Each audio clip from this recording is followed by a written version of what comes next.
Hello guys, welcome to my channel and today I'm here to talk about Mushoku Tensei episode number 9 and it feels like the real journey is starting right now. The previous episodes were there just to make us sure that we get attached to the characters and this is where the real journey begins and I'm really looking forward to it. So let's just talk about today's episode. And the first thing was Rudy met a god. So it was kind of a white figure with no face, nothing, no physical feature. No, I mean there was it was a physical body, but it was just white with no eyes, nothing. So yeah, if it was just Rudy's dream, he would not know that there's going to be a man besides him.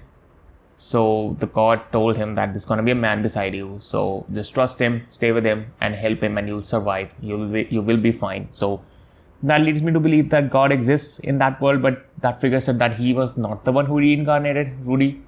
So I don't know if God's gonna play that big of a role or not. I hope they don't, but let's see what happens because we don't have any information on them. We just saw that white figure just telling Rudy that there's gonna be someone beside you, so trust them and help them, and you'll survive. And that one person was from the super race. I know they pronounce it in a different way, but I'm just going off with the spelling. I'm gonna pronounce it the way I read the spelling, the super race. And we have already been told from the get-go that they have green hair, they have a red gem in their forehead, and they're really scary, and you should just stay away from them. But that is not a gem, that is a third eye they have. And yeah, that's that. And it seems like all of the image that was built up about the super race has been built up from just one incident that they were not even in control of. So the person we met was the chief of the super race. I have not been able to remember his name right now. I think it's Ruiger or something. I don't know how to pronounce it properly right now, so I'm just not gonna use that name. So yeah, he's the chief of the super race. His goal is to make sure just clean up the image of the super race, just remove all the false information around it. So that's what his goal is. And Rudy has said, okay, you help me reach my place and I'll do my best as I can to make sure that I spread the information that super race isn't that scary, or they're just normal.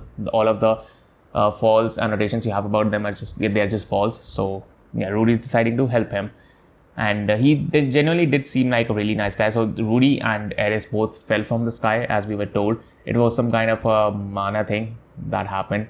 And because of that, they were teleported here. So Ghislaine is not with them. That means Ghislaine got teleported somewhere else. And I don't know what's going on with Ghislaine because we don't see any of her. I'm pretty much sure she's still alive. And we're going to see her soon. So I'm just not going to talk about her that much since I don't have any information. So let's talk about their first interaction. So Rudy, thankfully, he learned the demon language, and that came in handy here. So he was really happy that he learned it, and yeah, that really came in handy here.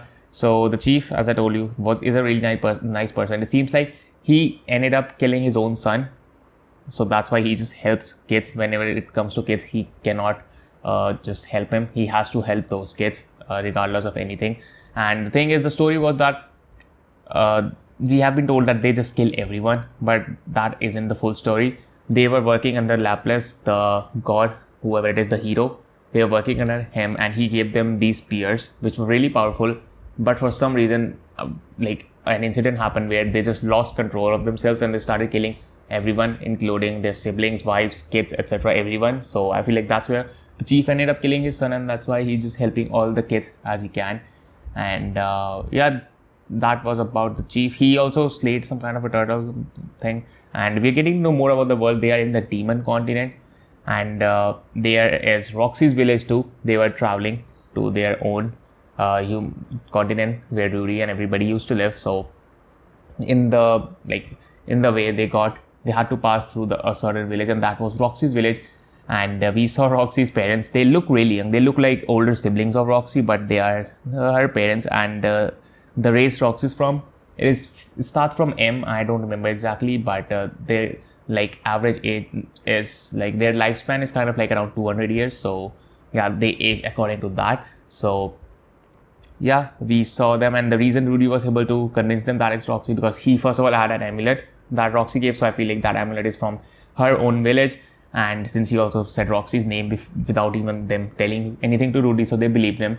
And that's why they decided to help Rudy and Eris. So yeah, they are moving on.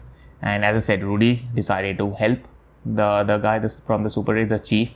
And yeah, that's about that. We haven't seen we haven't seen the point of view of like Philip and Paul, like because Rudy and Eris both disappeared. I don't think so Paul would know, because in that world there's no like communication. They have to send like letters. So even if he would like send letter to Paul that Rudy and Eris have disappeared, it might take time. And yeah, Philip is there. Ghislaine also disappeared, as I said, but we have no information about her.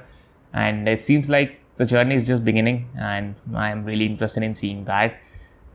They might come across pretty harsh challenges, I feel like, in the way, where we would see the potential of the super race in terms of like fighting wise. We would see the potential, I guess. And I don't think so anything else happened. This was kind of like a setup episode where we get like set up to different things and we get new information about the world. So yeah, got nothing much to talk about. Talked about everything like I could. So yeah, that was it. One more thing I just want to mention. I'm just starting like Eris' character more and more. First, she was just like scared from the super race, but then she got really comfortable really easily. So, and she's also like pretty fun to see. So yeah, I'm really enjoying her character. There was one moment where like she fell asleep on Rudy's lap and Rudy was making certain faces, but it's okay. I can just look past that. Like that was just a small scene. I can just look past that. So yeah, that was the episode number 9. And I enjoyed it. A good episode, as I said. So let me know what did you guys feel about it in the comments below. I will be here for episode number 10 next week. So till then, have a great time. I'll meet you in the next one.